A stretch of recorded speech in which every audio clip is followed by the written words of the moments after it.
I have a really important announcement if you're receiving Social Security disability insurance. There could be some significant changes coming that affect more than 8 million Americans who rely on these benefits. Let me break down exactly what this means and what you need to know. The Trump administration is proposing changes to Social Security disability benefits that would make access to those benefits significantly harder for many people. According to new reporting from ProPublica, one major change would be to update the job listings used to determine whether a worker has the skills to do another less strenuous job instead of receiving assistance. Another change would almost entirely remove age as a criteria for eligibility, putting the applications of older workers in the same pool as younger workers. If these proposals are adopted in their current form, ProPublica reports that as many as 1.5 million Americans could lose eligibility over the next decade. What's particularly interesting is that workers in Republican-led states would be hit the hardest by these changes. Let me tell you about someone who would be affected by these proposed changes. There's a 55-year-old man in rural Arkansas who has been a working person his whole life. He started his career working in coal mines in Kentucky and West Virginia, worked at retail stores, and was a long-distance trucker.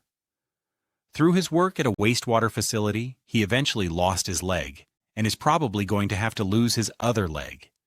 He qualified for disability benefits in part because he's 55, and eligibility in the current system increases when you're in your 50s. It makes it a little bit easier to get benefits because you've been through that lifetime of work and it's harder to switch careers at that point.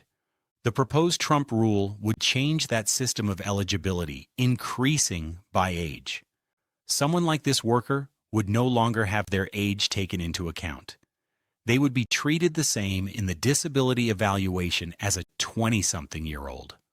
Additionally, the job listings would be updated to show that in their area, there might be some sort of low-skilled, more sedentary job behind a computer that maybe they could do.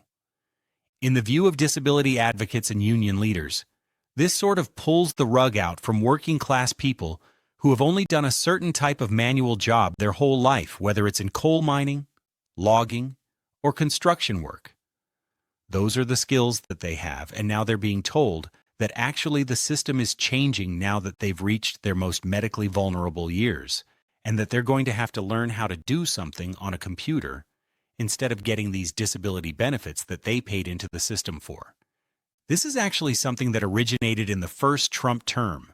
Some Social Security officials in the first Trump administration were pushing for this, but they didn't get it done before 2020 when President Trump lost that election.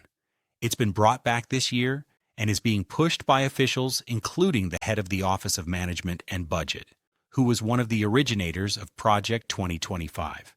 It's on the regulatory timeline, which can take a while, but one federal bulletin says it could be published by December. What's particularly notable is that this is going to affect red states and Donald Trump's own voters, some of his most loyal voters. This is being done quietly through the regulatory process rather than publicly like other benefit cuts.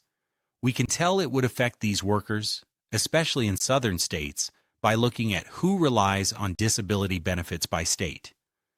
West Virginia, Arkansas, Kentucky, Mississippi, and Alabama have much higher proportions of their residents relying on disability benefits. The people who would specifically be affected by these rules would be 50 to 60-year-olds who have worked in manual labor jobs and don't have a high school or college education.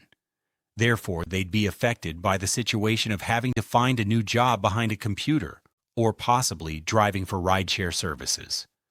Those are predominantly Trump voters in that demographic in those places. In the current system, those over 50 are more likely to qualify for benefits, as age is deemed a considerable limitation in a person's ability to adapt to jobs. However, the Trump administration may be looking to remove age as a factor for eligibility for these benefits altogether, or adjust the threshold to 60 instead of 50. A senior administration official said anonymously that the White House does not think that simply being 50 years old is a disability. They added that in the 1970s, when the current rules were written, there were many more jobs involving manual labor, but that wasn't the case today given the boom in digital jobs.